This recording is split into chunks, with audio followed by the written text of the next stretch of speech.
Hey, y'all. Welcome to Conversation for Heavy Cardboard. I am delighted to welcome a man of many talents. He holds a doctorate in aerospace engineering, is a mission integrator for SpaceX, has written a handful of children's books teaching them about space, as well as the book Leaving Earth, Why One Way to Mars Makes Sense.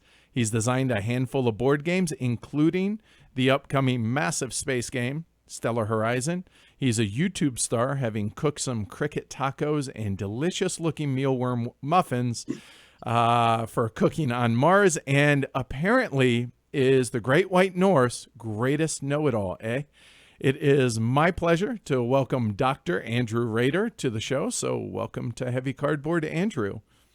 Thank you very much. Pleasure to be here. Yeah, this is exciting because normally whenever we do these interviews or conversations with Heavy Cardboard, it's always with somebody board game centric. And now that you are, well, a board game player as well as designer, it's not the sole thing in your life. So this is pretty exciting for us for sure. So definitely appreciate you joining us today. Thanks. Yeah. All right. So we'll start off with the serious stuff. All right. We'll get this out of the way. I know you're a big fan of karaoke. What is your go-to karaoke song? Oh, those actually I have a few karaoke videos on YouTube, but they're hidden or private, so you can't see them. Go-to song, Space Oddity, but I always change the lyrics a little bit because he always talks about in the song how he doesn't know that much about space. Rocket Man, actually, that's a really good one too. Elton John, Rocket Man. I really like that one. See, and I didn't want to stereotype. I didn't want to be like, nah, he's a space guy, so they're all going to be space songs. But maybe actually that fits. Oh no, they're definitely not all space songs. In fact, I used to do Eminem a lot, and I used to dress in the tank top and do-rag, I think it's called. Awesome. Used to do rapping, yeah. Tupac also. So you can do rap if you practice a lot, actually. Yeah. I think the heaviest rap I ever karaoke'd was Young MC's "Bust the Move." You know. Okay. So either that or Humpty Dance, but that seems pretty atypical. That's awesome, dude. We may try and get you to do a little Tupac at the end of this. We'll see. No. All right. So on a serious note, though, so you're an aerospace engineer for SpaceX. That's fascinating to me. What got you interested in space and just space exploration in general? Yeah, I mean, I think all kids like space. So I was interested in space when I was young, learning the names of the planets, but also interested in dinosaurs and construction. And I was really into like World War II, actually, from a very young age. But I wasn't sort of interested in space in the sense that I thought we could go there and I thought it was something we should do. Okay. And that's sort of been the direction of my life since then. My mother worked for an airline, so I was really into airplanes. And because I was interested in history and World War II, I was really interested in especially World War II airplanes. And I always wanted to build my own Mitsubishi Zero and stuff like that. Awesome. It's a really long range. I think it would be a really practical plane to build for yourself because it's super long range, super easy handling.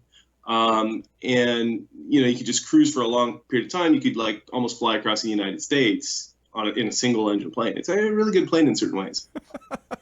So have you actually given that any real thought about trying to go about doing that?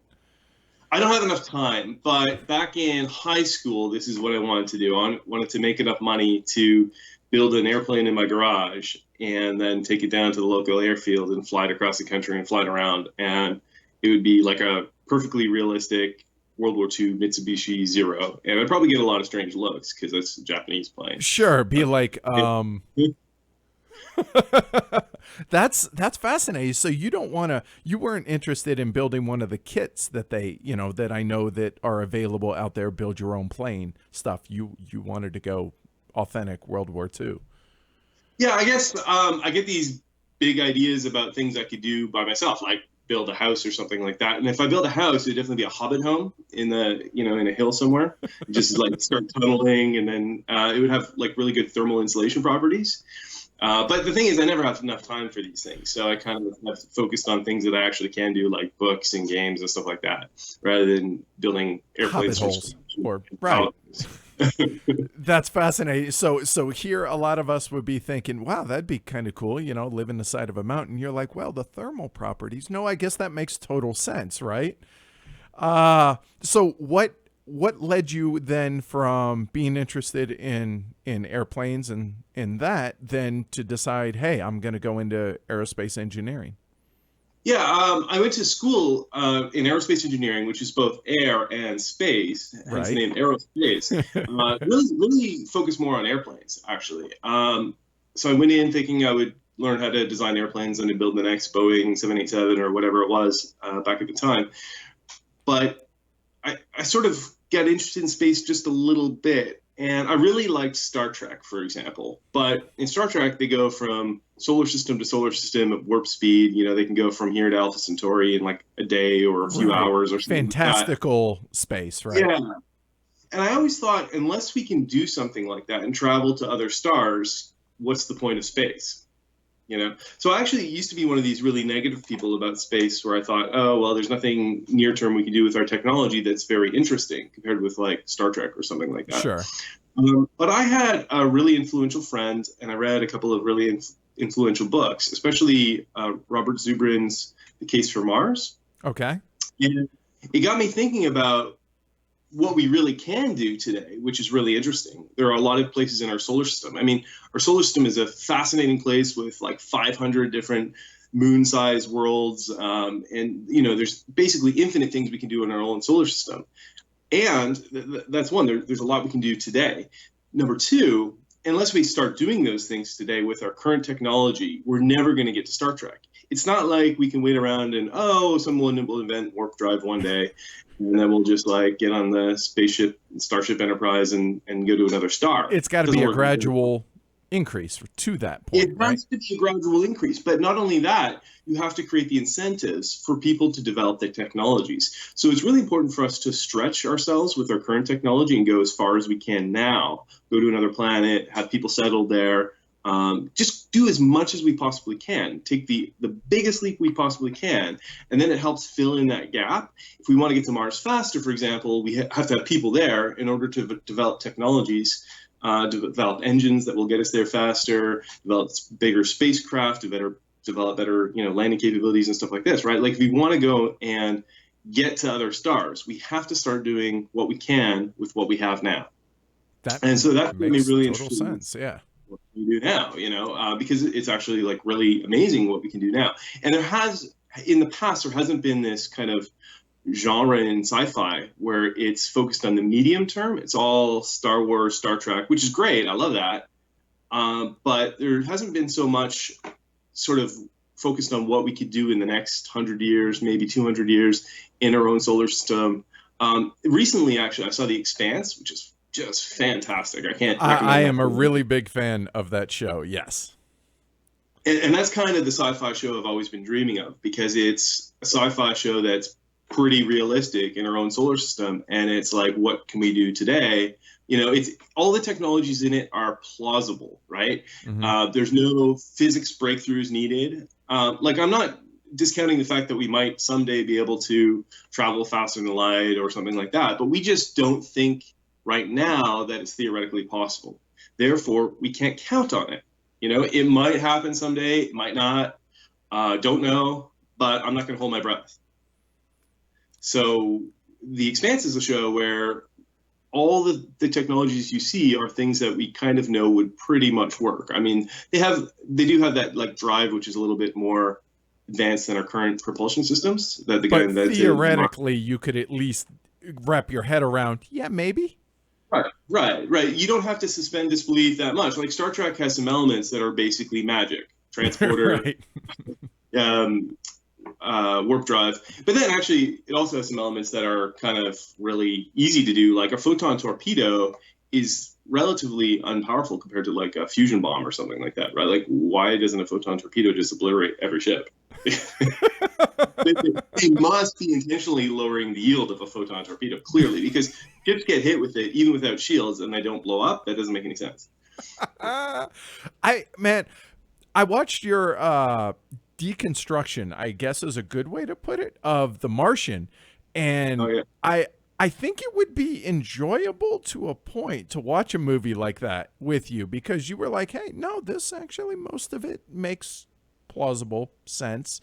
But something like Star Wars, I'd be like, man, can we just watch the movie? You're tearing it apart. Come on. No, It's actually the opposite. Funnily enough, like the closer something is to reality or to real science, that's when I notice kind of discrepancies. Like in The Martian, you see, I kind of pointed out all the things around the edges. The Martian is a great movie, by the way, and it's pretty realistic.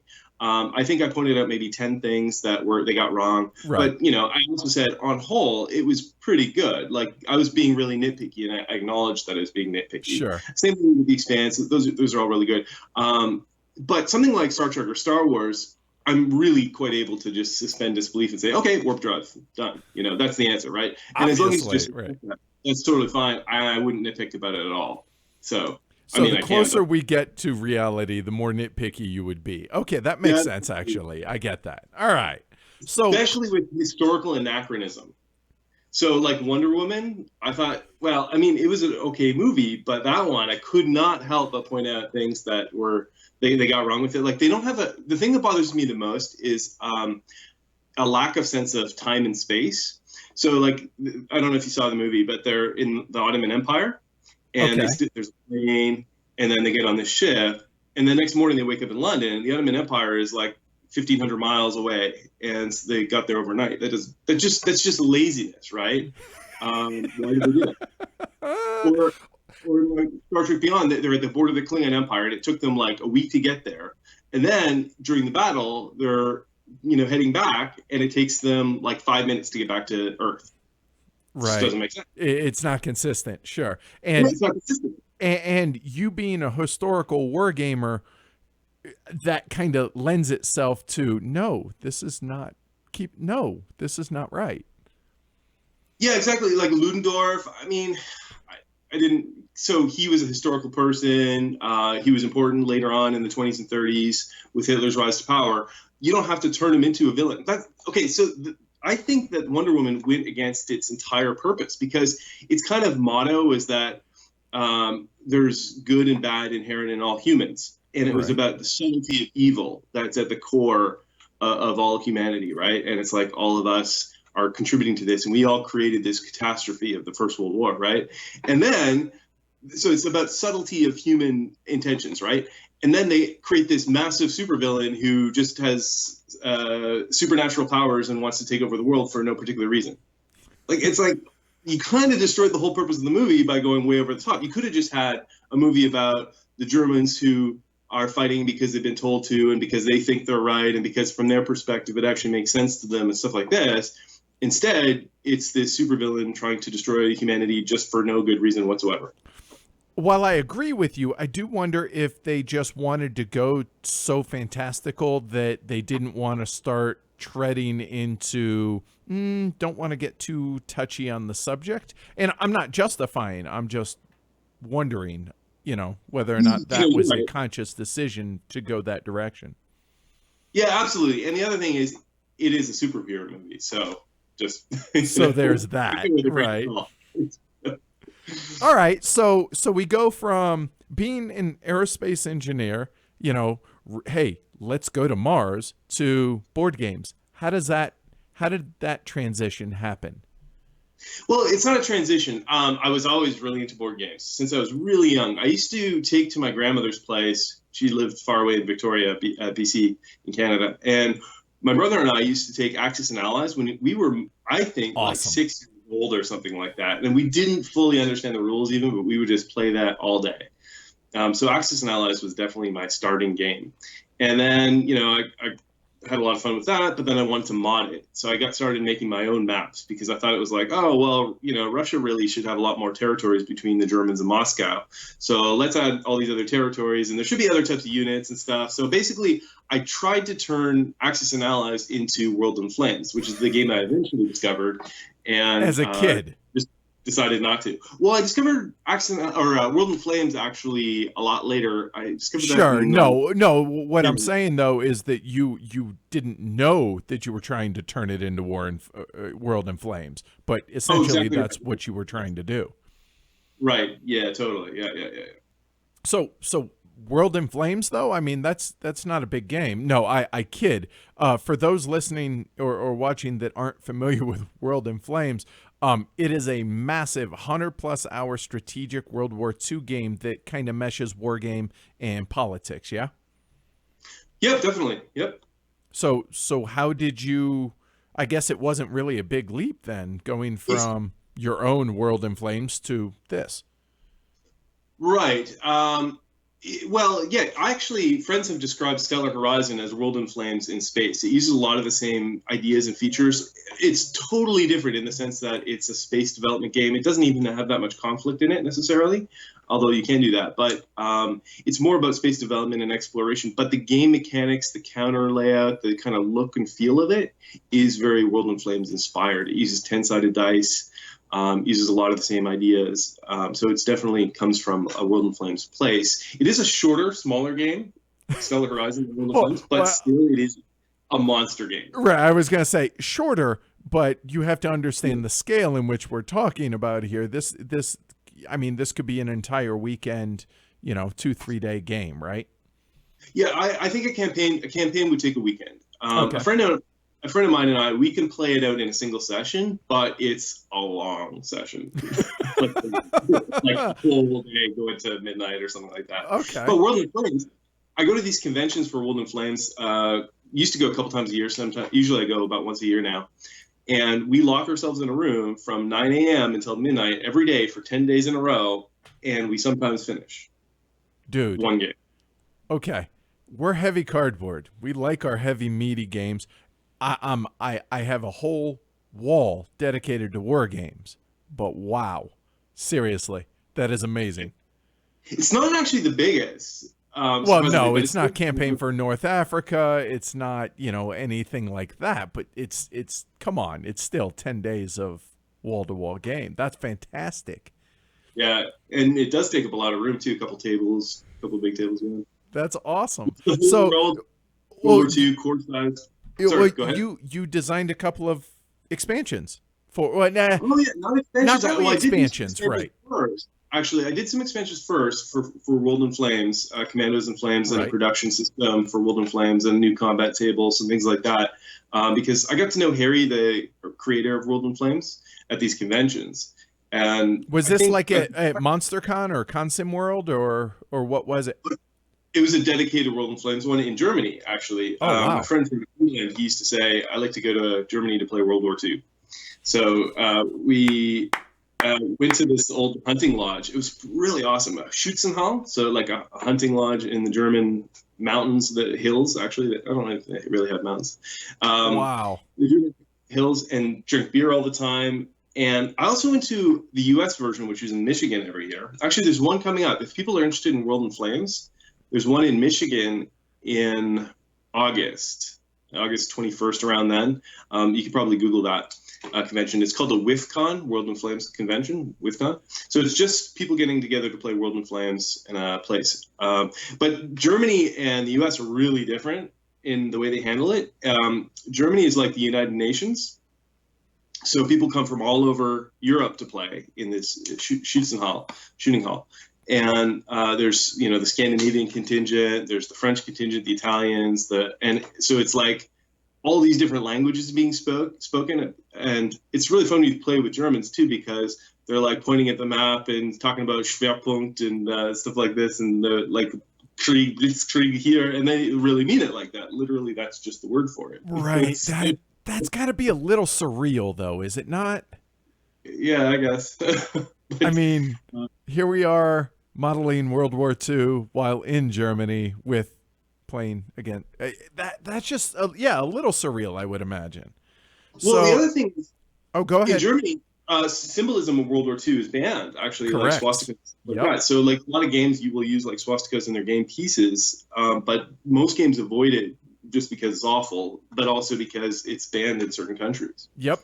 In fact, there was when I went to Spiel at Essen last year, there was actually a game called Democracy Under Siege that they were going to bring to the convention, but they decided, you know what, we can't, because it had a swastika on the cover, World War II scope game. So yeah, totally get that.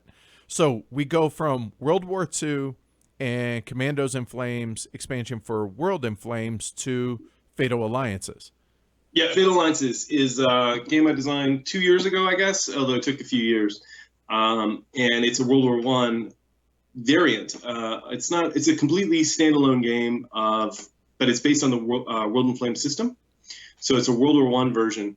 And it came about, well, there was actually a couple of versions of it before. So it's kind of Fatal Alliances 3, I guess it's called, although it's sort of just rebooted, I guess. Right.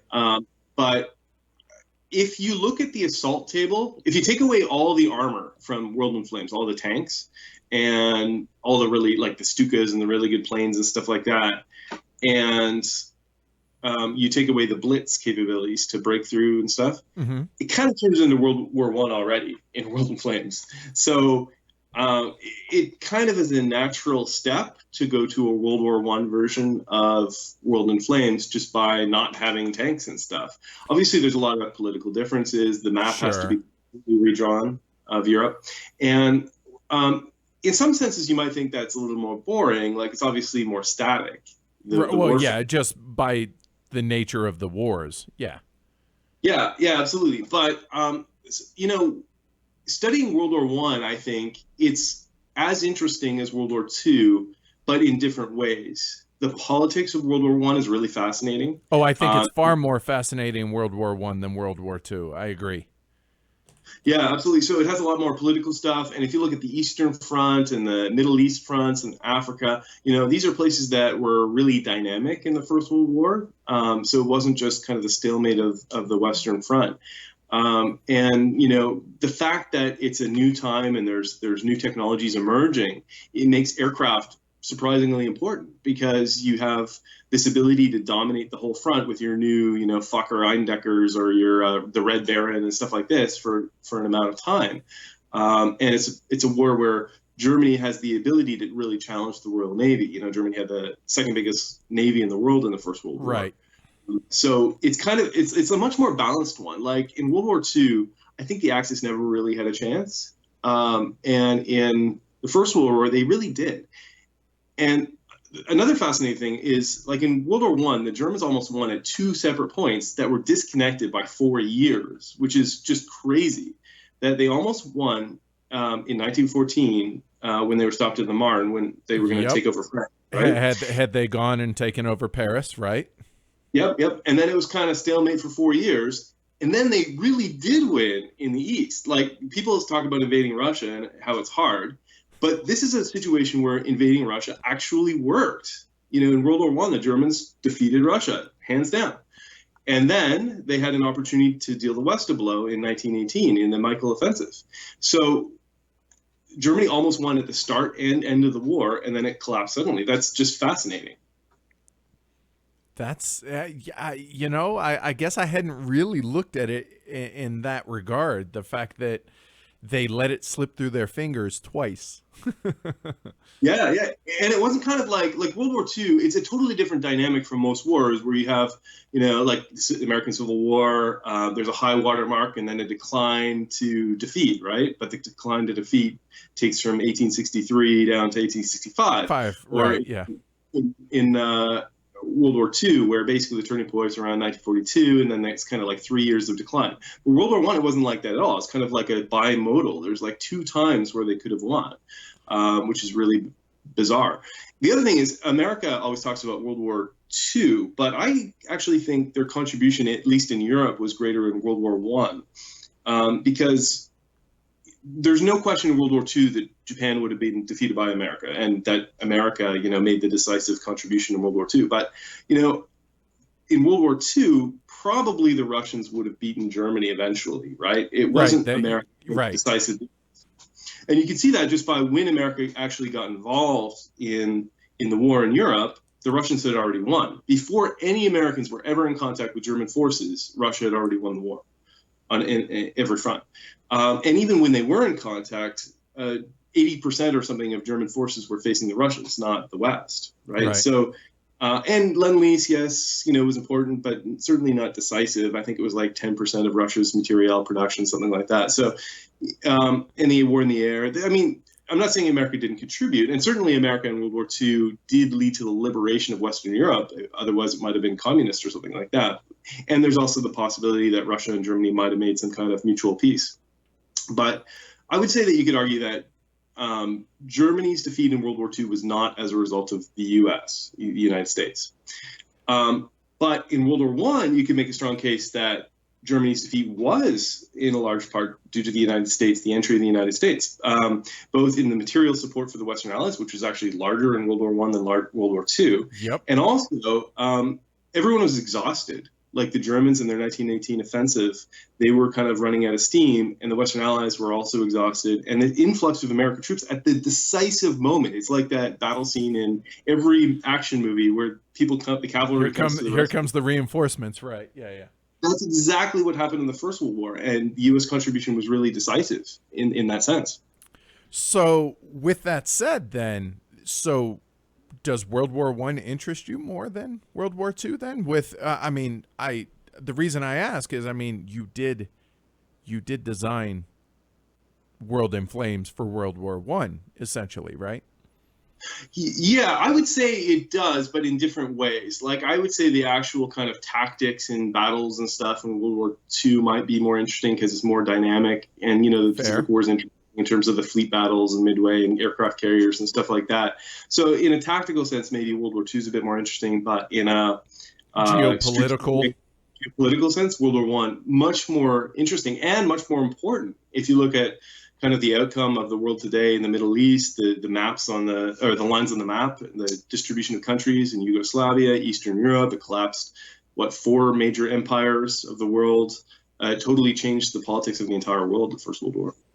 So my question then is, was Stellar Horizon always I don't want to say end goal, but was that always going to be the game that you wanted to design, or was it really Fatal Alliances, and now that space is your line of work or your profession, you decided, hey, let me take this into space, kind of? No, it's always been Stellar Horizon, actually. Since I've been working on this game for more than 10 years. Oh, that's all? more than 10, Stellar Horizon I've been working on for more than 10 years, but it's kind of gone off and on the back burner because I was kind of concerned that people wouldn't like a really complicated game about space, right? Because it is World in Flames in space, basically, or Fatal Alliances in space. And I'm not sure how many really serious war gamers or board gamers there are out there for a game like that. So that's what I was a bit concerned about. So I decided, and I really didn't know where to start in terms of publishing games. I had published things for World in Flames and Fatal Alliances, but a lot of those connections were kind of set up through Harry Rowland, the designer of World in Flames, and having worked with the people in World in Flames and things like that. So it wasn't kind of independent. ADG, so I've done another right, Australian design group. Yeah. So I did another number of other games that were smaller. I have a game about American politics, just called Politics. Yep, and Evolve, right? Pardon me? And Evolve. The games exactly. you funded those on Kickstarter, yeah? Correct. Yeah.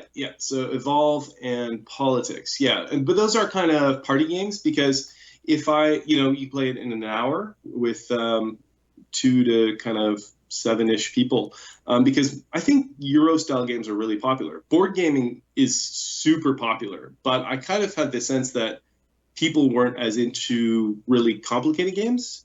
So I wasn't sure if there was, I love playing Stellar Horizon. My friends love it, but I wasn't sure if there was kind of this interest for a really big game about space rather than just like a Euro game. Right. Well, I will say this, obviously we have a pretty good feel for the pulse of the heavier end of the market. Maybe not the war game market per se, specifically, we're getting there, but for the heavier Euro, just heavy gamer, it's growing by leaps and bounds. It really, really is. So I think the timing might be really, really good for something like this. Now, I don't know if that was something that was planned on your end or if it just worked out that way, but how did this come about with Compass Games then? Yeah, that's interesting that you say that, and really good to hear, because I always thought that eventually everything would go to digital, right? Everything would be a computer game eventually. Totally think it's going the opposite direction, actually. Wow, that's interesting. So with Compass published Fatal Alliances, and I guess because they haven't really done any space games before. Right, exactly. So that's why I'm really curious about this, because they're usually the pretty kind of hardcore grognard, just true traditional World War game or war game or card driven war game, etc. So this is kind of a step out from them. So I'm definitely fascinated to hear about this. Well, I think that's actually why it's a good fit, because they have an audience who like big games. And I think that's almost more important than an audience who likes space, because I think almost, everyone I know likes space, but that doesn't mean they play a really heavy game about space. Fair. Right? Okay.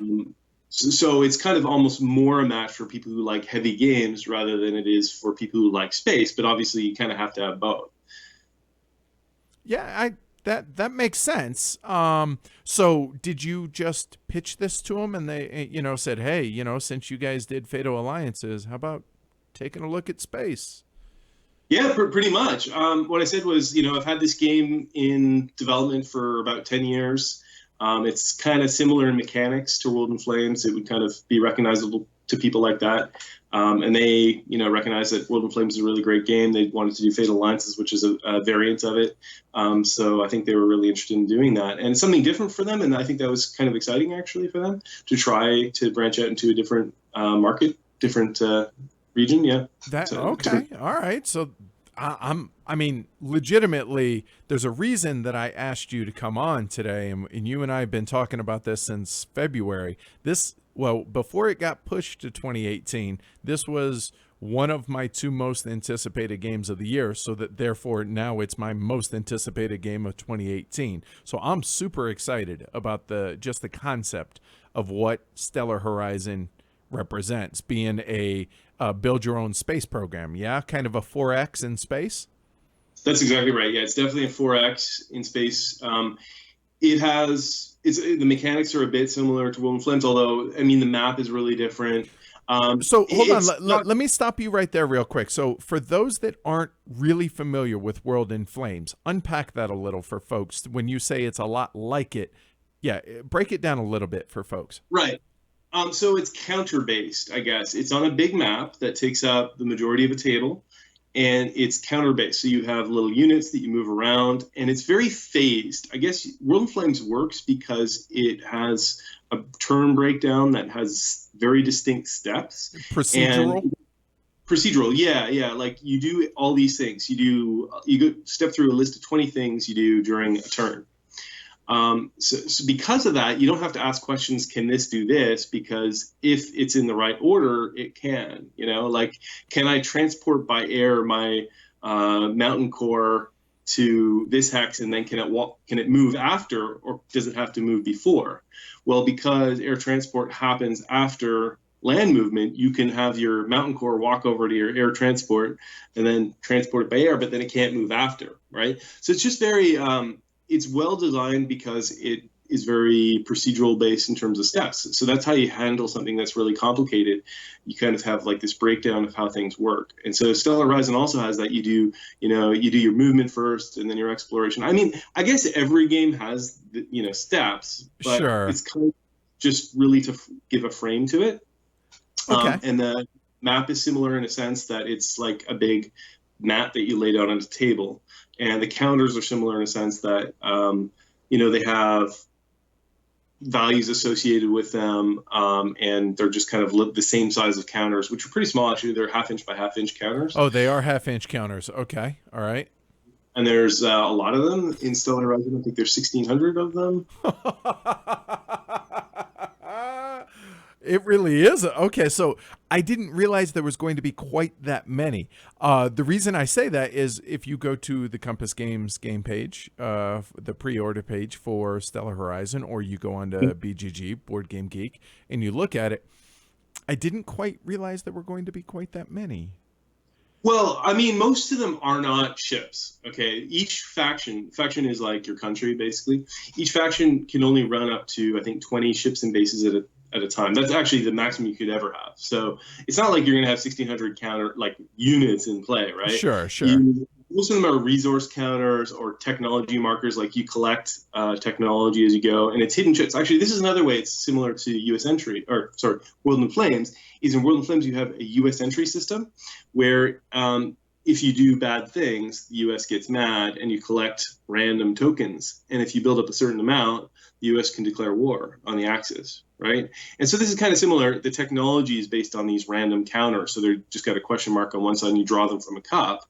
And then that goes into your tech pool, and then you spend it to develop technologies. The technologies is very similar to like civilization. It's a tech tree, so right, you have to get left before you get the one to the right. And it unlocks, the technologies unlock new components for your ships, so your ships can get better, and new abilities as well. All right, so I know some people are going to be like, random. So when you say that these are random chip pools, essentially, unpack that a little bit. Go into that a little bit more if you can, as far as how that randomness comes into play in the game. Okay, well, when you're exploring, so technology is based on exploring and just producing research on Earth and at bases. So when you go and explore a planet, you're kind of like mining a planet for research. Okay. And that's how or a moon or a world. Actually, I just call them worlds because world is like anything. It's a comet, it's an asteroid, it's a planet, it's whatever. It's the sun. So you kind of mine them for technology, and they're different, and they have different types. There's biology, physics, and engineering. And as you go through each one, the planets get depleted. So as you learn more about it, there's less to learn, and you get less from it. Totally makes sense, right? Based on your ship, you can either do crewed ships or robots. You can have landers and rovers and probes and all kinds of different robots that would go to a planet and explore, or you can have like a crew. And then later in the game, kind of the big ships come along and kind of just like strip mine for research all the planets until they're depleted. And based on that, you roll to see how many markers you earn, how many tech markers. Between 0, you might get none, or you might get like 3, maybe maximum. Well, you don't know when you're experimenting or you're researching, you don't know what develops out of that. So thematically, that makes sense. Yeah. Yep. And then you draw. So that's how many markers you draw, and then you draw the markers, and they have values between 1 and 5. I think the average value. It's not like a perfect distribution between that, but it's like 2.5 or something. It's like average. So then you kind of put that into a pool, and then all the kind of, this is one thing that has developed with the game. There's an economic phase, which is where you do all the really big stuff. So the game is long. Okay, the game has, I think, 120 turns. Oh, that's all? But, okay. But each turn is really short. Like you can do a turn. I mean, sometimes nothing happens on a turn. You could do a turn in like if you know what you're doing, you can do a turn in a minute, something like that. Oh, okay. Yeah, but then every 10 years you have it, like it's an interdecade thing, and you have an economic phase where you actually buy new technologies, you design new ships, you do political stuff. Like all the kind of long-term development stuff happens only once every decade. So there's only 12 of those, right? But you have 120 opportunities to move around ships, explore, mine stuff, things like that. Now, this is in the campaign game, you're saying, but there are shorter scenarios to where not everything's going to be 120 turns, yeah? Yeah, absolutely. There are shorter scenarios, but I mean, if I know World in Flames, I know that people pretty much always just play the campaign. Right. Well, but at the same time, I mean, you don't want to market this strictly to the World in Flames players. And so if somebody hears, oh, wow, I don't have an entire weekend to play, then again, there are these smaller scenarios that they can start there and graduate up from there. Oh, yeah, absolutely. Yeah. And I would definitely say they're useful for teaching people tutorials and things like that. And, it's also just fun to play a scenario. Like one is like the AI taking over the solar system.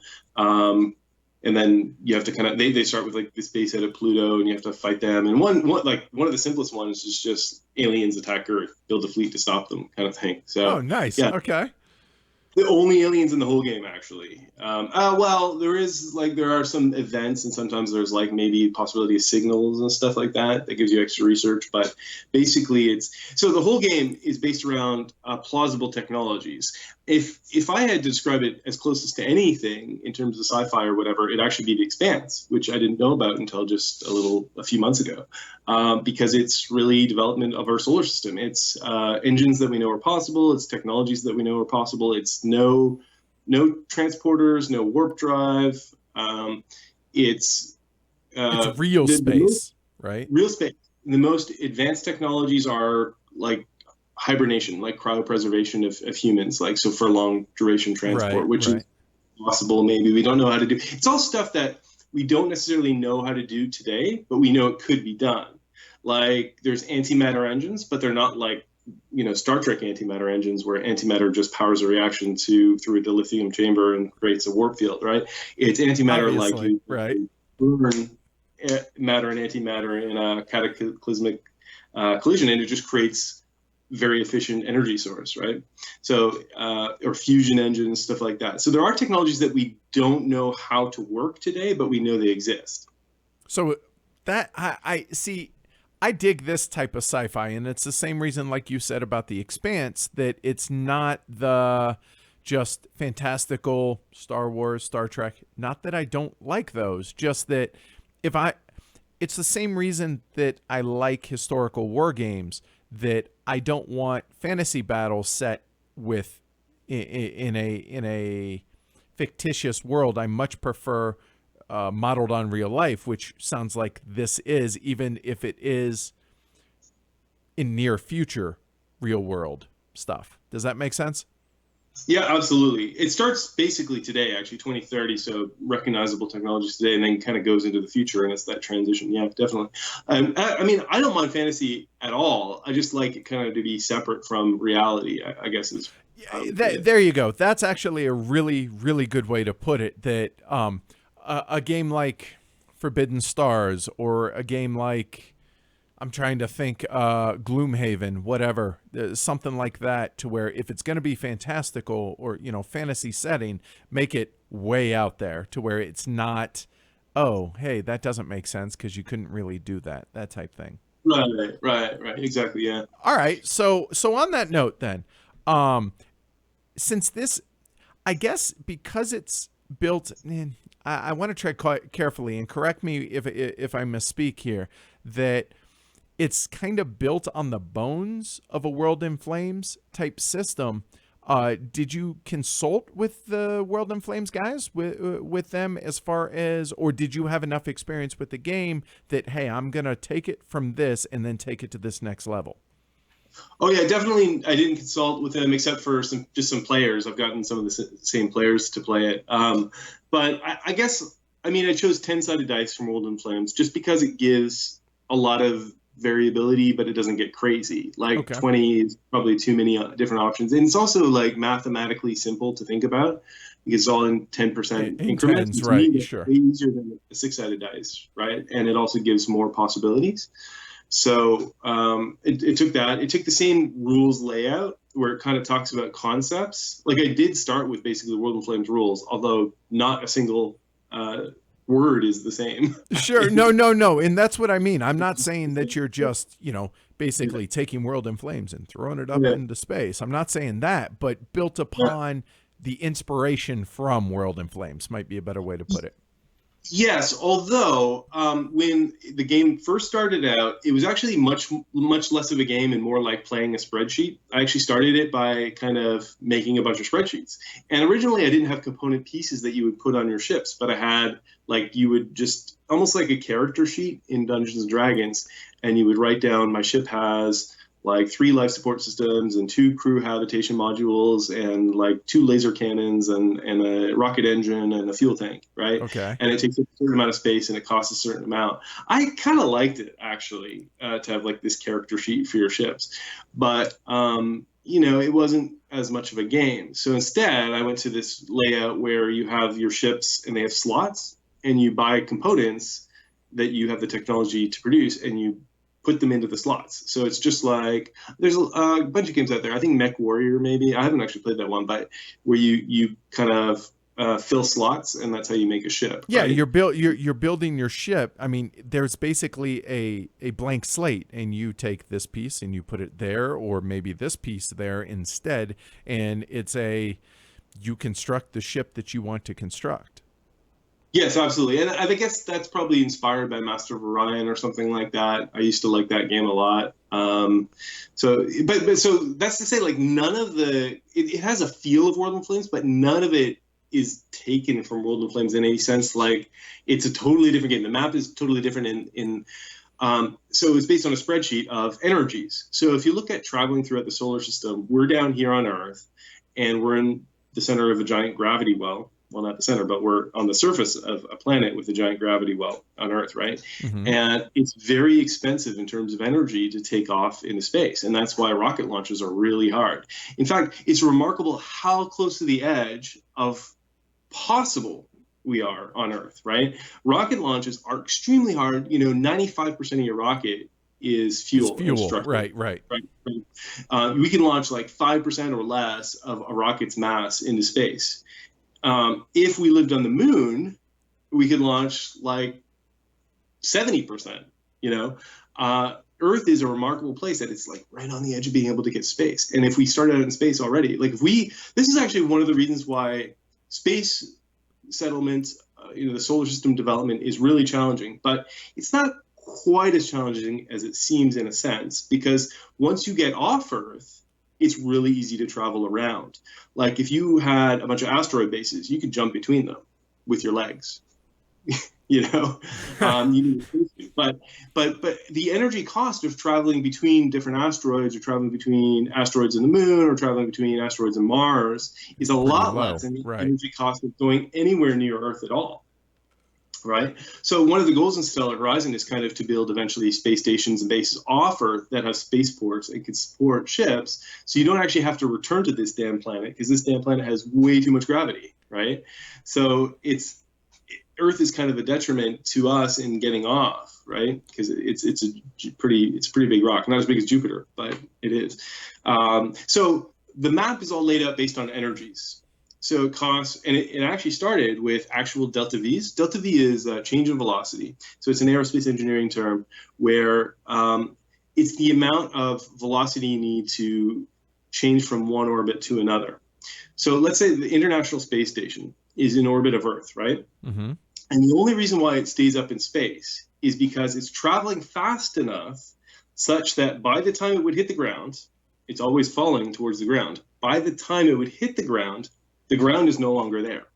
So this is what an orbit is exactly. So it's traveling around space, falling towards the center, but it's moving to the side so fast that it always stays up in space and will never hit the ground. I'll be honest, I have never stopped to think about that, but that, like, mind blown. Just, wow. All right. So, all right, let's go off on a bit of a tangent then here. Is the closest real life space game that I do have any experience with up to this point is High Frontier. Are you familiar with High Frontier?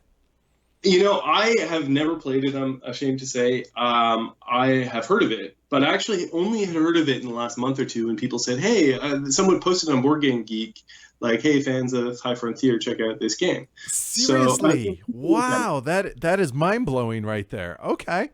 Well, wow, because I was actually going to ask how is it different than High Frontier, but well, I guess I really can't answer that then, or you can't answer that, as it were.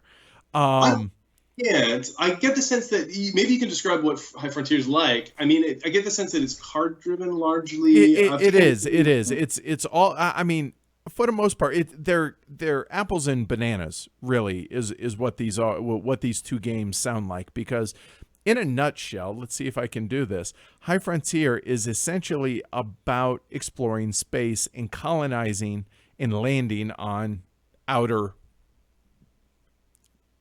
planets and beings, different things out in space. I don't know the right exact term, and I'm intimidated to get it wrong with you here. So High Frontier, it's all about building up a rocket ship, getting out of Earth's gravitation, and then going out and exploring the solar system. But it's all about math-based and being able to calculate how much fuel you're going to need to be able to get from point A to point Z, and then also being able to land potentially on that planet and overcome its gravitation.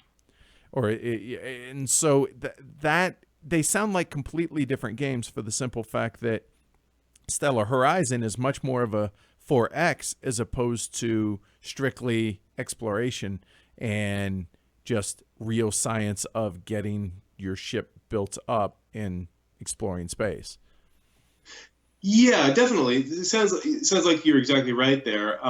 Obviously, there is the concept of energy. So that's just like the movement cost in Stellar Horizon. To get off Earth, it's a movement cost of 7 because it's 7 kilometers per second is the velocity that you need to maintain orbit around Earth, right? Oh, and okay. then to go higher, it's like 2 additional, and then to get to Mars, it's like 3 additional points. So I turned basically delta V into movement points. So it definitely has that element of being hard to get to big planets, and forget about going anywhere near Jupiter or anything like that, because it's extremely just hard. Yes. Yep. Gravity well, and also there's no real point. You can go to space and mine gases, helium and hydrogen, obviously really well in Stellar Horizon, but I have never seen anyone do it. So okay. Probably. Well, okay. So, go ahead. Well, this is the thing. I think that I would say the difference is Stellar Horizon is very sandboxy in a sense. Like, you are free to do whatever you want. Like, it's not driven by cards in any sense. There are missions. In fact, I introduced the idea of missions to try to make it less sandboxy, because new players are like, well, what do I do? Yeah, too many options. Right? Yeah, anything you want. So, but the missions kind of gives a little bit more focus, where you get extra points for doing like what your people tell you to do, right? To go to a particular planet, do a particular kind of mission. But it's much more sandboxy in terms of you could devote your whole budget to exploration, and there's difference between factions too. So you might have certain advantages. So like Japan has the best robots, right? So Japanese players tend to just like explore with probes all over the entire solar system and never like send people for a while. You eventually have to, because it's in the victory conditions, but Japan kind of just tries to dominate the exploration of the other solar system and stuff like that, whereas Russia starts with a space station, and they are kind of much more human focused, and so there is direction, but more in the bonuses of your factors. But you could do whatever you want. You can go explore places. You can totally ignore exploration and just do trade, or you could just do building bases, or you could just start attacking people. So your faction, it gives you hey, you're going to get a benefit if you do A, but that doesn't mean you can't do these other things instead and just completely ignore it, or do a little bit of this or that. That's right. Yeah, exactly.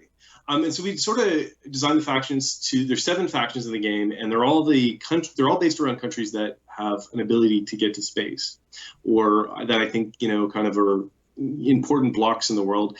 And a couple of them are miscellaneous. Like, there's one that's South America and Africa, which is kind of like everyone else.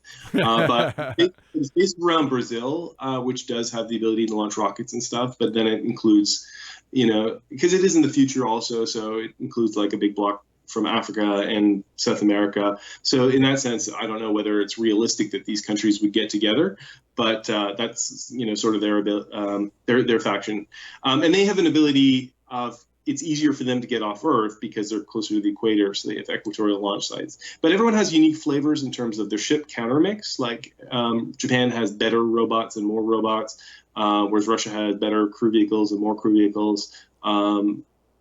Stuff like that. Like, I think Asia has like the most number of ships, but they tend to be smaller.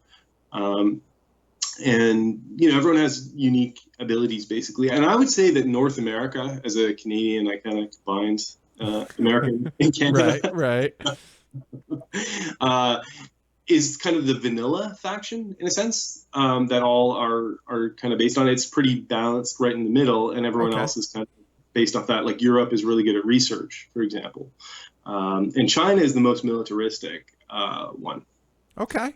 So, all right, let's let's go into big picture stuff here for a minute. And how do you go about playtesting and developing this game? I mean, how does a game of this scope? Now, again, some of the scenarios you're talking an hour possibly, or an entire weekend. How do you even tackle that? Well, it's been in development for more than 10 years, and it's gone through a lot of iterations. But mostly I do playtesting on Vassal. I used to print out the game, so I would actually go to a printer and I printed probably 15 different copies of it with everything printed, and then cut out all the counters and stuff. But that's a lot of work just to get it working. And I've played it over the years with maybe 30 different groups or something like that. A lot of different people, and I always get suggestions.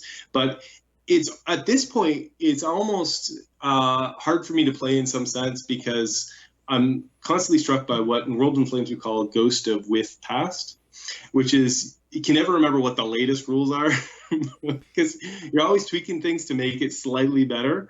But then you figure out, oh, is that like the last version, or is this like the current version? But anyway, like sometimes as the designer, I sometimes have to look up what the like actual rules are now. Like, wait, no, this is from 2 iterations ago. That doesn't apply anymore. Right. Right. But it's just a lot of Vassal playtesting. So running through games to the end. And like in World in Flames, we started a lot more games than we finish. Just because you get to the point where I guess you really love that fresh slate, and you're like, oh, I just really want to, start over and see if I can do better next time and stuff like this. But, all right. So on that note, for folks that are not used to that mentality, because whether it's Euro players that really, really enjoy these big meaty games, or people that this sounds fascinating to, but they're like, wait a minute, what do you mean not finish a game? How can you explain that to folks that are used to being, okay, here's the end of the game. You won, I lost. Okay, let's play another game. Well, I guess it's more about the journey than the destination. In some sense, it's like that sandboxy mentality I was thinking about or talking about. So with World in Flames, it's a World War II game. So if you come to like late 1943 and the Germans are almost defeated, or conversely, if the Germans have like taken over Russia and are sweeping through and have conquered England or something crazy like this, you could be like, well, okay, so we could play this for another 2 or 3 sessions or 4 sessions, but it's pretty obvious who's going to win, so let's just kind of restart, right? Okay, so when you're saying, hey, we'll go ahead and call the game, the winner's pretty much. So I don't know how familiar you are with train games or 18xx games, but a lot of times that's actually what happens is you don't actually make it all the way to the end. After X amount of hours, you're like, okay, it's obvious. You're winning, you're losing, and we're somewhere in the middle. We can call it at this point. Yeah, I think that's the case. I've tried to put enough balancing elements into the game to Stellar Horizon that there's less of that, and we've kind of developed the discipline to also go to the end, because we need to make sure that we playtest endgame pretty well too, Sure. and that it's pretty there too. That's good to hear. Okay. But with playtesting a new game, it's even worse than that. It's not just like, oh, you're winning, you're losing, so let's restart. It's more like, oh, let's introduce this rule change. And we really want to see how this works out for the whole game. So, you're losing, but we're going to really beat you down and make you stick it out. Well, yeah. But it's more of an excitement to try, like, oh, I wonder what this new rule is going to do. Okay. With playtesting. So the game is finished, is 100% finished. Okay. So on that note, then, as a designer, and as you're sitting here telling me, hey, this has gone on for 10 years of development, this and that, and it's gone through all these iterations, as a designer, and this is my all-time favorite question to ask a designer, is how do you decide a game is done? And okay, let's put it out. Yeah, it's hard. A game is never finished. It's merely abandoned, just like a book. Sure. And, I'm confident I could tweak it for my entire lifetime and 2 other lifetimes. But it's been 10 years. It's pretty stable right now. I'm pretty happy with it right now. I think it's pretty balanced. I've played this version to the end several times, and I've had other groups do the same. So I think it's just time. Like, yes, I could tweak it, and yes, I might put out expansions. I might put out different variants, but it's probably a good time to call it. Okay. On that note, now again, because you're a war gamer, there are 2 words that a lot of people either really like or really hate that I'm going to ask. Is on that note, living rules potentially? So World in Flames has the most living rules you could possibly imagine. Hence why I asked, right? It's been out for 30 years or more, actually, and they're coming out with a new iteration right now. We're playtesting on Vassal a new iteration of World of Flames right now for Harry. So, I hope it's not too much. Well, Fatal Alliances, I've already put out 1 rules iteration. So there is a whole new iteration of Fatal Alliances rules that adds some more flavor, adds some more interesting things. Always tweaking, right? Yeah, and tweaks a few things. Like, I think the original game is, great. It's perfectly playable, no big problems. But there's certain things I didn't like. Like, Austria-Hungary is treated as a normal country that just kind of conditionally surrenders in Fatal Alliances. And I don't think that's historically what would have happened. I think that Austria-Hungary would have probably collapsed. And you probably, and so I introduced a new rule for Austro-Hungarian collapse in the game, where kind of the empire just dissolves if they run out of morale, right? And I think that's important.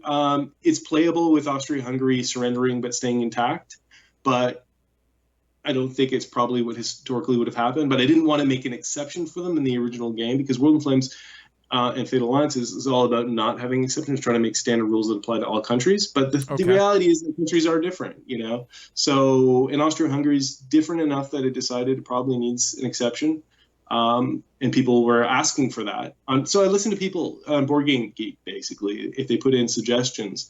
And, I'd really like to see this. Or I tweaked the Russian Revolution a little bit because people wanted to see it to be slightly more historical. Like, in the Russian Revolution, I just decided in the original Fatal Alliances that it would be too hard to come up with a universal rule that could really do the distribution of territory.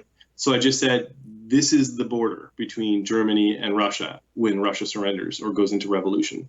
It's not, so historically there was a border, but could it have been different? Yeah, sure. Right. So these are almost like optional rules that if you want it to be historical, or in Stellar Horizon, if you want it to be potentially, I'm saying down the road, a little bit X, Y, or Z, you can sub in these rules, but it's not going to be a, hey, every 6 weeks we get a new, standard set of rules. Yeah, certainly not every 6 weeks. Well, Fatal Alliances took about 2 years. But, right. I would characterize them as optional, sort of. Yeah. The original game is perfectly playable. There wasn't a set of errata, more than I would have liked. But, 1 page kind of thing. Oh, that's not bad for a war game. 40 pages of rules or something like that. So, yeah. All right. So let me ask you then, difficulties. Okay, over the 10 years, I'm sure there's been trials and tribulations, but when designing a game that can go, like I said, anywhere from in an hour to 3 days, depending on the given scenarios. How do you, we'll start out. What difficulties have you encountered just with designing a game of this scope? Not going off on too big a tangent, I think, because I'm the type of person who, wants to see everything included. I'd really like to have this be able to happen. Some I've included in optional rules, but there's a lot of possibilities that I see that are just not really possible in the rules, that are just kind of like things that you don't need but would be cool. But if it takes like 2 pages of rules to explain one small thing, just get rid of it. Probably not a good idea, right? Exactly. So discipline, I would say. Like originally I wanted you to be able to capture ships.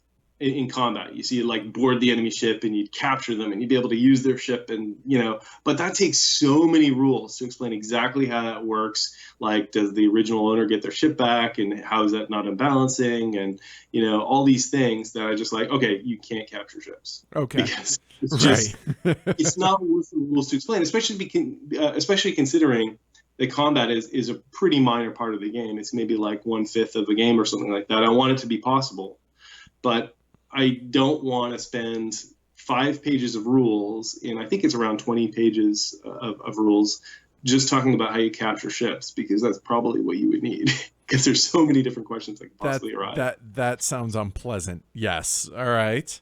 So kind of discipline, I guess, would be the biggest thing. And like going from the character sheets where you could, and it may sound weird to say discipline in a game that is a monster, and I've kind of let a lot of things get into, in a sense, like it's just such a big game. It could be much bigger, but there's no limit to the scope, I guess. But I'm trying to set a limit. So, and my biggest fear. Yeah, go ahead. I was gonna say. So, what limitations have you put on yourself then on that? Now, other than okay, hey, I don't want to have to spend pages of rules to explain this one edge case, that type stuff. But other than that, have either you or Compass Games put any limitations on this game? Yes. I need the game to be playable in a weekend. Okay. So it has to be smaller than World in Flames. And it has to be something that people could play, in a weekend if they know what they're doing a little bit. But definitely, I will not have it longer than that. And I guess just around the edges, mechanisms, I need them to be simple and flow and then that sort of thing. So that for sure. Everything, okay, so the game should have no memory. This is a very core component of World in Flames. You shouldn't have to remember something that happened earlier, right? You have to have markers or counters for everything. There's no like writing down. It all has to be like in the box, right? Okay, that's an interesting concept there, I guess, to where it's all right here. So if you were to leave, come back next week, it's all right here. You won't have forgotten, oh wait. Yeah. I mean, you may have forgotten what you're planning to do or what your strategy was, and I often take notes of like, oh, plan to do this in this turn and stuff like this. But the game has to all be there. There's no like pencil and paper. So that's one of the limitations that originally I did have. As I said, I used to have like character sheets and okay, so here's one thing. I really like the idea of having like individual populations represented. Like on your moon base has 363 people and it grows by 10% per year or something like this, or probably less than 10%. But so you now have 365 people on your moon base. And originally, believe it or not, I had that on my character sheet of your base, and you do this math with a calculator to figure out how many people you now have on Mars. You really know how to sell a game, don't you, Andrew? Something about that I just really love, but that's not how games work. So now you have settlements, and your settlement goes level 1, level 2, level 3, up to level 16. And I still have a conversion chart where you can say, oh, 16 settlements means I have 100,000 people on Mars. That is awesome. And I gotta say, man, this is so, you're like so animated and you can hear the enthusiasm, and I almost want to call it giddiness and excitement over this game, that it's infectious. I mean, I already was stoked for the game, but dude, your excitement for this is definitely infectious, I think is a good way to put it, which is awesome to see and to be around. So this is very, very cool. Okay, so you're an aerospace engineer. You have space science is a lot more everyday to you than it would be to the lay person. How do you go about keeping the game accessible while also keeping yourself engaged in a game like this for design? Yeah, I mean, I guess I try to use words that people will understand and not overly complicate things. So it's fundamentally the movement in the solar system is based on delta V, but I don't call it delta V. I call it movement points. So it's something that people can understand. But even so, there are some concepts that people who aren't aerospace engineers, might have to they might be wondering like where it comes from. So ships have like two movement properties. They have thrust, which comes from their engines, and then they have movement points, which comes from their fuel tanks. So thrust is like the largest move you can ever make. If you don't have enough thrust, you aren't making a move ever, right? So basically, in spacecraft, we have electric engines, which are really efficient but very low thrust. Right. Deep space stuff. But so we can have like the Dawn spacecraft go to Ceres and then Vesta and do orbital maneuvers, but they take months and weeks and stuff to do those orbital maneuvers. But you're never leaving Earth with those engines. So they have like something like an electric engine has really good movement point characteristics, so movements in deep space, but terrible characteristics near a gravity well, near a body, like a world or something like that. So I guess I just try to introduce those two concepts and kind of explain a little bit of why we have this, but I don't go into the details of what it really means. Like someone who is an aerospace engineer will see, oh, I kind of get why this is the way it is. But, I try to just break it down into really game things. Okay. Like, all right. That makes sense. Yeah. And X movement points, stuff like that. So there's enough here for the actual physics of space that somebody that is into that at your level or approaching your level would be like, oh yeah, obviously X, Y, and Z. Whereas somebody like me, the layperson, just gamer person X, would be like, oh yeah, okay, these movement points, this makes sense. Yeah, I guess I try to break it down to the bare minimum that you need to represent something physically. Like the game started with something called launch windows, which is so the planets go around the sun at different rates, right? Like Earth takes 1 year to go around the sun. Mercury takes 84 days. Saturn takes like 16 years or something like that, right? So they go around the sun at different rates. This means that at different times you get different it's more advantageous or less advantageous to launch to a different place in the solar system. So like we can only launch to Mars about once every 2 years because of the way the planets line up around the sun. Right. I actually have a buddy of mine who works for JPL and was on the Mars mission that got scrapped and then postponed. So I actually am somewhat familiar with that. All right. And the other thing is to get deep into the solar system, like Voyager, we used gravity assists or slingshots around planets to travel out to the solar system, far out, to get more energy to get shot out into the solar system. So these are two concepts that I had really prominently in the first version of the game. Like you, literally every year you track what year it is and do you have a launch window to other places or not. And how you do a gravity assist. So you have to go fly to Venus and then fly back to another planet and do a gravity assist, right? I got rid of those.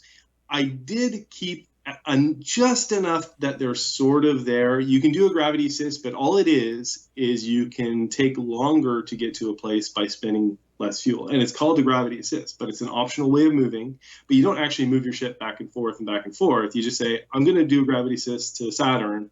We're going to take an extra 2 turns, but we're going to spend like less fuel, right? So that, and then I just kind of like smoothed out the launch window thing. So, it takes a year to get to Mars.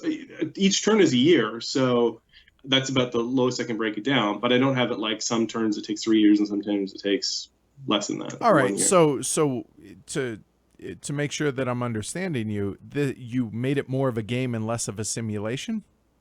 Yes, exactly. Yeah. I tried to make it as much of a game as possible. Okay. Now, I should say, I actually know how to turn this into a relatively simple game. You could have ships that are predefined. So you can have a ship that has certain characteristics that have like an attack value and a defense value and a mining value and a cargo capacity and a movement allowance and stuff like this. So you could have like a frigate that's like specified and stuff. Right. So this could be a much simpler game if you had ships that were predefined and predesigned, that you would just say, this ship is a rover and it goes and it can land on Mars and it can explore. But the core of the game, this is like one of the fundamental decisions I made, was the core of the game is ship design. So you design your own ships with components. And that makes it more complicated, increases the number of counters, increases the time. But it's also kind of the heart or core of the game. So I could turn it into a simpler game, but it would be a totally different game, right? It wouldn't be a build your own space program. It wouldn't be a design your own ship. And that's like the number one thing that I liked about Master of Orion, or those kinds of games where you get to design your ships. Like you really want to be like an aerospace engineer or something and build your own ships, right? Right, of course. So that's the trade-off, I guess. That's what makes it a complicated game, is designing your own ships. But it's also kind of what makes it a fun build your own space program game. Yeah, I mean that everybody likes giving their ships their own character, their own flair, their own feel, right? I mean that's the whole that's one of the biggest. At least for me, that's one of the biggest appeals of this game. So I'm glad to hear that that's one of the core tenets of this game.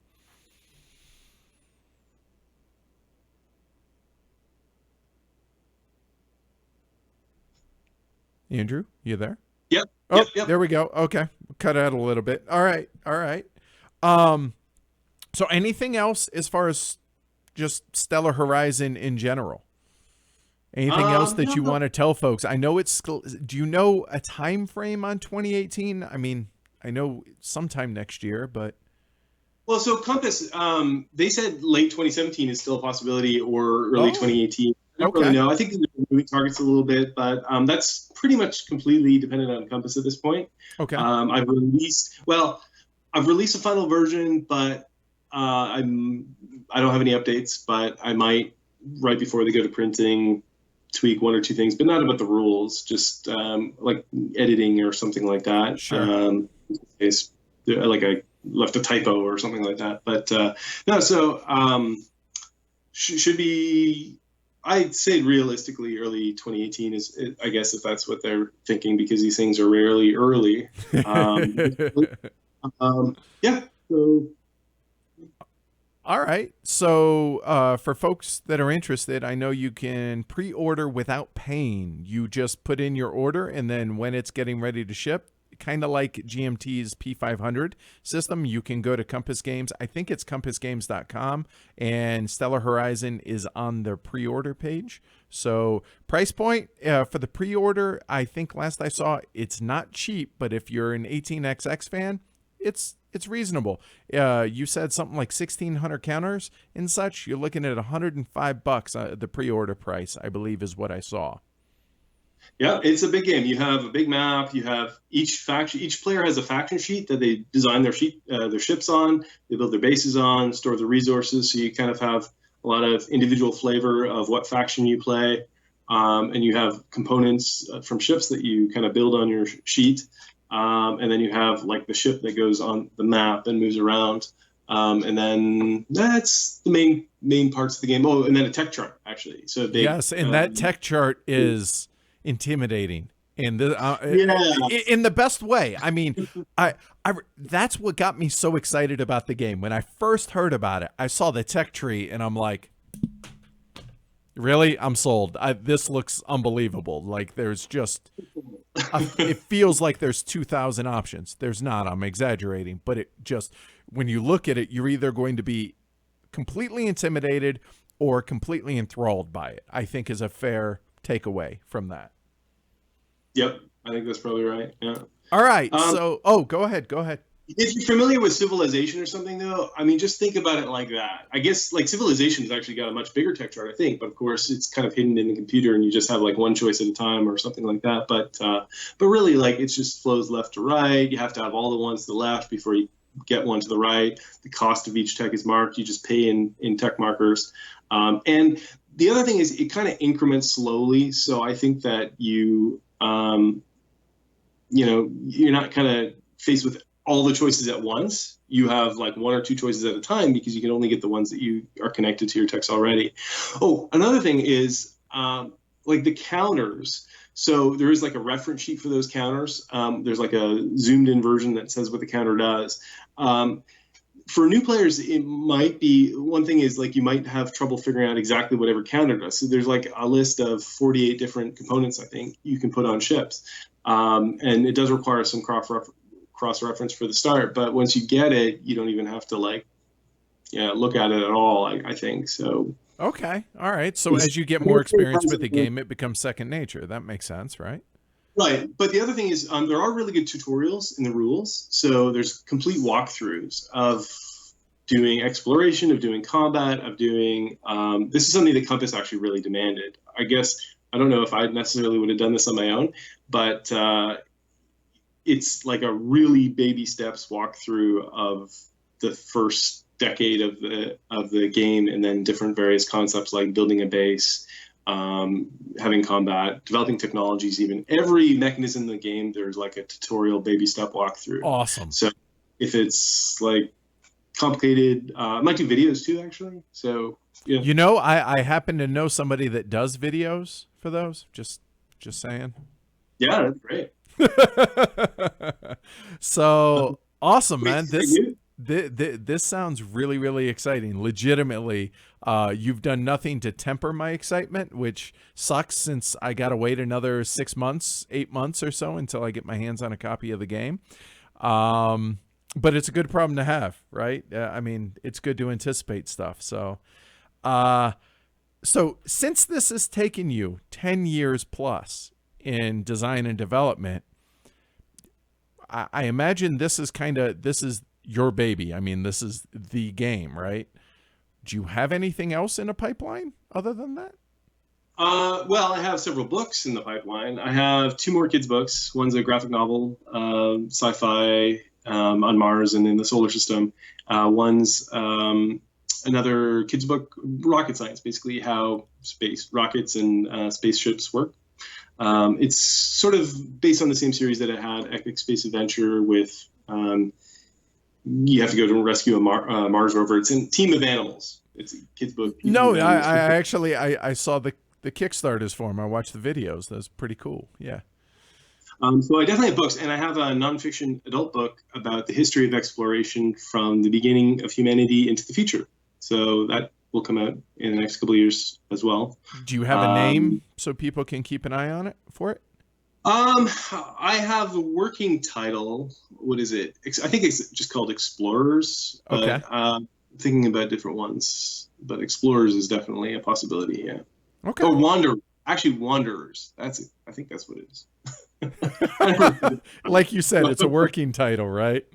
It's a working title, but the book is completely written. Nice. Okay. All right. So we had a question here. Can you say again, did you say about 20 or was it 30 pages on the rule book?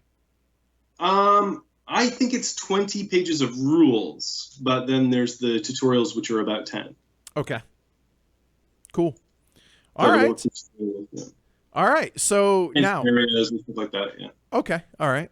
So in every Conversations with Heavy Cardboard, I finish them with a series of 6 fun yet hopefully thought-provoking questions that off the top of your head, all right, completely unrelated to anything that we've been talking about. All right. Yeah. All right. You down for this, Andrew? Sure. All right. So here we go. How long do I have to respond to each one? Say again. I like to know the rules. So how long do I have to respond to each one? We'll say 10 to 15 seconds at most, but ideally shorter. Okay, yeah. And you don't have to explain your answer, but it's always more interesting if you do. Okay. All right. So here we go. Number 1. How old would you be if you didn't know how old you are?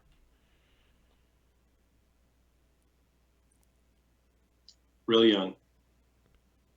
It's got to be a number. Oh, 1.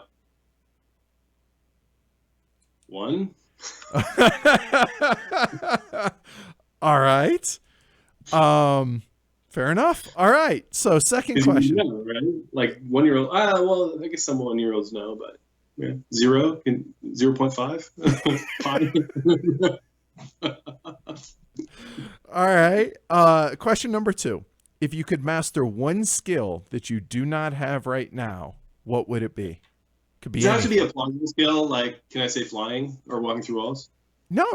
Well, I was thinking more real life, but sure, if you want to walk through walls, knock yourself out. Or immortality. It's not really a skill, though. Just being immortal. One skill. Like woodworking, or I mean, I don't know. I mean, I feel like I probably could if I really set my mind to it. So I don't know that, you But know, but you don't if there was have the one skill skill I right really now. wanted to master, I probably would have. I If I didn't really wanted realize this to. was going to be this difficult, but I guess when Right. I Always overanalyze questions. I always argued with the teachers too, unfortunately. so you didn't you have so you're saying that there's no skill that you don't have that you would want to master because you could master it if you put your mind to it. I suppose so. Okay. Wow, that's audacious. I like it though. It's confident. I mean, that's not to say it would be easy. No, I could spend no. the rest of my Anything life worth doing doing is not things. easy. Yeah. Okay. All right. So now I'm terrified to ask the rest of these. All right, here we go. What are three things? I'm sorry. Wait, no, I skipped one. Number 3. If you could have dinner and conversation with any one person in history, who would it be? Yeah. So with time travel questions, I always say I would like to go into the future rather than the past because you never know what's going to happen, whereas you can always read about history, right? So theoretically, it would be someone from the future, but I couldn't put a name on that person because I don't know who's going to live. But do I have a translator also? Yeah, absolutely. Yes. Yeah. Because I mean, if it were somebody like Alexander the Great, you wouldn't be able to communicate otherwise, right? Right. And also, is that person going to be receptive? Because I think Alexander wouldn't have the time for me, No, But I actually always had these ideas that maybe you could go into the past and you could invent a bunch of stuff, right? Like if you went to the past and you knew how to build things, you'd be like a magician. You'd probably get killed, though. You would, either as a heretic or something like that, right? Yeah, exactly. So I don't know. Honestly, I don't really have a great answer for this, but Jesus would be a good choice actually, because you find out what's the deal with Jesus really. Sure. You know? I think it's a solid choice. Yeah, but like I don't know, Alexander the Great sounds good, or Julius Caesar or something like that, as long as they don't kill you. Right. And have you ever noticed that whenever people tend to answer these questions, it's either a religious leader or a great general in history? It tends to be those two types. Well, those are the people that are really famous, I think, right? Yeah. I mean, I could go for scientists too, but you can just and that's kind of where I thought you would go, to be honest. Yeah, maybe. I mean, the first name that jumped to my mind is Carl Sagan, actually. Okay. I think that would be a really fun, interesting. I mean, again, off the top of your head, you're not following the rules, Andrew. Okay. Carl Sagan is my answer. I appreciate you having fun with this, though. All right. Number 4. What are 3 things that you want more of right now? Anything. Could be time, could be money, could be experience in X, Y, or Z, could be philosophical, physical, whatever you want. Ideas. I don't know. Time, money, and fun. Okay, good enough. I think if you had more of those, you'd definitely be winning life. And by you, I mean the royal you. Yeah. All right. What do you appreciate most in your friends other than the ability to play giant Jenga? Insight. Ooh, good So one. they come up with ideas that you hadn't thought of, or they have a different perspective on something. I like that. Good answer. All right. And this one I think is really going to be interesting for you specifically. Of all the people I've interviewed so far, I think, yeah, I'm curious. Number 6, last question. What is your absolute dream job? Oh, it's my current job. Okay. I wasn't sure. That or possibly astronaut. I've applied to be an astronaut a couple times, but I saw that and I didn't know if it was a sore subject, so I didn't bring it up. No, not at all. Actually, it's pretty much the hardest job you could ever apply to do. But I mean, honestly, I'd like to design spaceships almost as much as ride them. So, yeah, current job really. Okay, awesome. Well, cool, man. That's all I got. This has been fun for at least me. It has been. So thank you for taking the time to do this. This has been really cool. Yeah, thanks very much. Yeah. So everybody watching live and after the fact, hopefully y'all have enjoyed it, and definitely if you're a heavy heavy gamer in in general, or you're a space nut fan, I would definitely recommend going checking out Stellar Horizon, coming out from Compass Games. Check it out, compassgames.com. And last but not least, final plug for our patrons. Thanks to the 284 patrons that we have supporting the show. Patreon.com/Heavy Cardboard. If you want to check out more of these and you want access to more of these, definitely consider supporting the show. Patreon.com/Heavy Cardboard. And with that, I really appreciate you all joining us. Andrew, on behalf of my co-host and wife, who's over in the office, thank you very much. Thank you. It's been great. Yeah. All right. Take care, guys.